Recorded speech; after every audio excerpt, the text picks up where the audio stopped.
Hello and welcome friends, स्वागत है आपका हमारे इस यूट्यूब चैनल पे। फ्रेंड्स, आज हम लोग सीटेट दिसंबर 2023 के लिए चाइल्ड डेवलपमेंट एंड पेडागोजी, बाल विकास एवं शिक्षा शास्त्र से संबंधित जितने भी सारे इंपॉर्टेंट क्वेश्चन और प्रीवियस ईयर में पूछे गए हैं उन सारे क्वेश्चंस को आज हम लोग डिस्कस करने वाले हैं। चलिए अपने क्वेश्चंस को देखते हैं।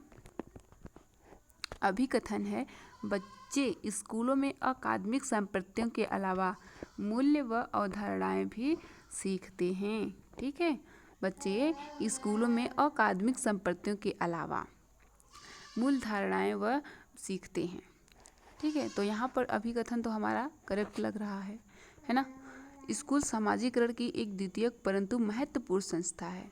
जी बिल्कुल, स्कूल हमारी समाजीकरण की द्वितीयक एवं महत्वपूर्ण संस्था है। तो यहाँ पर हमारे अभिकथन एवं रीजन दोनों ही सही हैं। तो यहाँ पर जो हमारा करेक्ट आंसर होगा वह हो जाएगा। चलिए देखते हैं ऑप्शन में क्या रखा है। ए और बी दोनों सही हैं, सही व्याख्या करता है। चलिए एक बार फिर से हम लोग देख लेते हैं, लेकिन एक दूसरे से रिलेट नहीं कर रहे हैं। तो यहाँ पर हमारा जो करेक्ट आंसर होगा वह हो जाएगा ए और बी दोनों सही हैं और आर सही व्याख्या करता है ए की। ठीक है फ्रेंड्स, यहाँ पर दोनों ऑप्शन हमारे दोनों रीजन और अभिकथन दोनों ही सही हैं। तो यहाँ पर फर्स्ट ऑप्शन हमारा करेक्ट हो जाएगा। चलिए अगला है, निम्नलिखित में से कौन सा पियाजे द्वारा दिया गया चरण और विशेषता का सही युग्म है?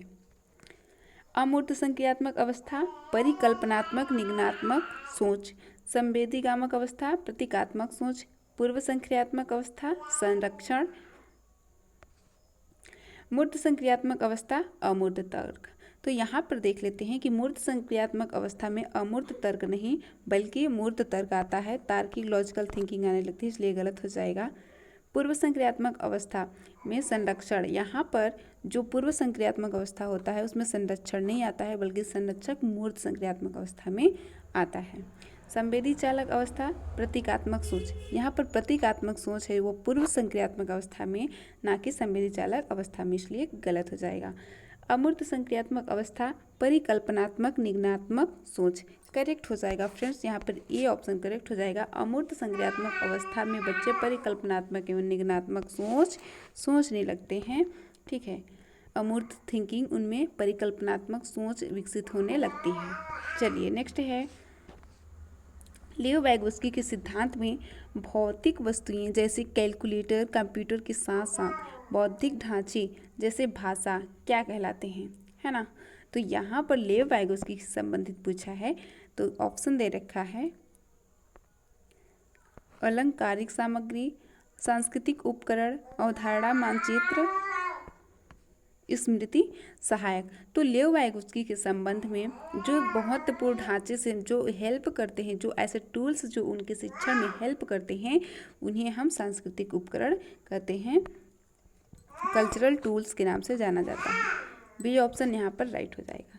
चलिए करेक्ट है। नेक्स्ट है, विकास के पियाजे एंड वैगोस्की के सिद्धांतों पर आधारित कक्षा में एक शिक्षिका की क्या विशेषताएं होंगी? गतिशीलता, लचीलापन, उपदेशक, ज्ञान का संवाहक। तो यहाँ पर जो हमारा करेक्ट आंसर होगा, चलिए देख लेते हैं। गतिशीलता, हाँ, शिक्षक में गतिशीलता होनी चाहिए, यहाँ पर सही हो जाएगा। फ्लेक्सिबिलिटी, हाँ, शिक्षक के अंदर फ्लेक्सिबिलिटी होनी चाहिए। उपदेशक नहीं होना चाहिए, हम उपदेश नहीं दे सकते हैं बच्चों को कि सिर्फ तुम इसे करना है तुमको, है ना। ज्ञान का संवाहक नहीं होना चाहिए। ठीक है, तो यहाँ पर फर्स्ट और सेकंड ऑप्शन सही हैं। चलिए यहाँ पर ए नंबर हमारा करेक्ट हो जाएगा, फर्स्ट और सेकंड को जो कवर कर रहा है, ए ऑप्शन करेक्ट हो जाएगा। चलिए आगे बढ़ते हैं। निम्नलिखित में से कौन सी एक प्रगतिशील कक्षा की विशेषता है? सामग्री केवल प्रदर्शन के लिए है, बैठने की व्यवस्था तय है, औपचारिक परीक्षा के माध्यम से वर्ष के अंत में बच्चों का मूल्यांकन किया जाता है, शिक्षिका बच्चों को अवधारणात्मक समझ को सक्षम करने के लिए सीखने के अवसर प्रदान कर रही है। तो यहाँ पर फोर्थ ऑप्शन से अच्छा कोई ऑप्शन हो नहीं सकता है, क्योंकि शिक्षिका बच्चों के अवधारणात्मक समझ को सक्षम करने के लिए सीखने के अवसर प्रदान कर रहे हैं। फ्रेंड्स, यहाँ पे यदि ऑप्शन में पूछे कि अवसर प्रदान कर रहा है और प्रोत्साहित कर रहा है, तो वहाँ पर ये ऑप्शन हमारा करेक्ट हो जाता है। तो यहाँ पर प्रगतिशील शिक्षा से संबंधित है कि शिक्षा बच्चों को अवधारणात्मक आत्मक समझ को सक्षम करने के लिए सीखने के अवसर प्रदान कर रही है। यहाँ पर हमारा डी ऑप्शन करेक्ट हो जाएगा। नैतिक तर्क आदर्श पारस्परिकता की समझ पर आधारित है। स्वर्णिम नियम जिसमें व्यक्ति कोहल वर्ग के नैतिक विकास के सिद्धांत में किस स्तर पर दूसरों की स्वीकृति बनाए रखना चाहता है। सजा और आज्ञाकारिता अभिविन्यास, सामाजिक अनुबंधन अभिविन्यास, सार्वभौमिकता नैतिकता सिद्धांत अभिविन्यास, अच्छा लड़की अच्छा लड़का अभिविन्यास। तो यहाँ पर जो हमारा सही होगा, पहले हम लोग एक बार क्वेश्चंस को फिर से रिपीट कर लेते हैं। नैतिक तर्क आदर्श पारस्परिकता की समझ पर आधारित है। स्वर्णिम नियम जिसमें व्यक्ति कोहल वर्ग के नैतिक विकास के सिद्धांत के किस स्तर पर दूसरों की स्वीकृति बनाए रखना चाहता है।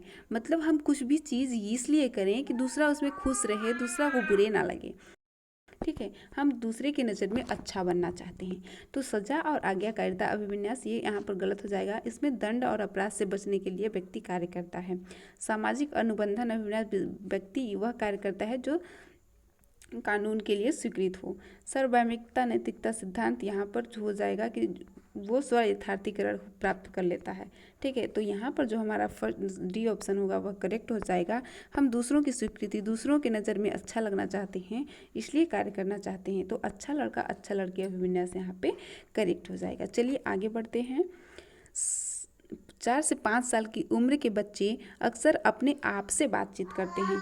लेओ वाइगोत्स्की के अनुसार यह वाक्य उनकी आत्मकेंद्रिता का दर्शाता है, उनके संज्ञानात्मक विकास में बाधा डालता है, उनके सामाजिक विज्ञान में बाधा डालता है, उनकी अपनी सोच नियमित करने में मदद करता है। तो यहाँ पर जो हमारा हो जाएगा correct answer, correct option D हो जाएगा, ठीक है। उनकी अपनी सोच को नियमित करने में वह मदद करता है। जो लेव वाइगोत्स्की से संबंधित है, जो निजी वाक्य है, ठीक है, प्राइवेट स्पीच कहा जाता है उसे, वह उनकी सोच को नियमित करने में मदद करता है।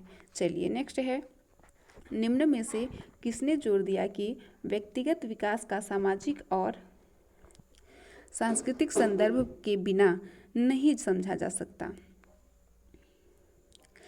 यहाँ पर दे रखा है लेव वाइगोत्स्की, ठीक है, जीन पियाजे, बीएफ स्किनर, लॉरेंस कोहलबर्ग। तो यहाँ पर फ्रेंड्स पूछा है कि व्यक्तिगत विकास का, ठीक है ना, उनका जो पर्सनल डेवलपमेंट है वह सामाजिक एंड सांस्कृतिक उपकरण। तो यहाँ पे आप सोच सकते हैं कि जो सामाजिक और सांस्कृतिक संदर्भ में बात करते हैं वह हमारे हैं लेव वाइगोत्स्की। यहाँ पर हमारा लेव वाइगोत्स्की ए फर्स्ट ऑप्शन करेक्ट हो जाएगा। चलिए नेक्स्ट ऑप्शन देखते हैं। निम्नलिखित में से कौन सी व्याख्या हावर्ड गार्डनर द्वारा प्रतिपादित तार्किक गणितीय बुद्धि का उल्लेख करती है ना। तो यहाँ पर है मानवीय अस्तित्व के मामलों पर सोचने का सामर्थ्य व संवेदनशीलता, ध्वनि व ताल के प्रति संवेदनशीलता, पैटर्न को पहचानने व उनमें हेर फेर बदल करने की क्षमता, तर्क को पूर्ण रूप से करने के विश्लेषण करने व मसलों की वैज्ञानिक दृष्टि से विवेचन करने की क्षमता, ठीक है। तो यहाँ पर हमारा गणितीय तर्क करने से संबंधित जो हावर्ड गार्डनर का बुद्धि का सिद्धांत है वह है समस्याओं को तर्कपूर्ण तरीके से विश्लेषण करने व मसलों के वैज्ञानिक दृष्टि से विवेचन करने की क्षमता के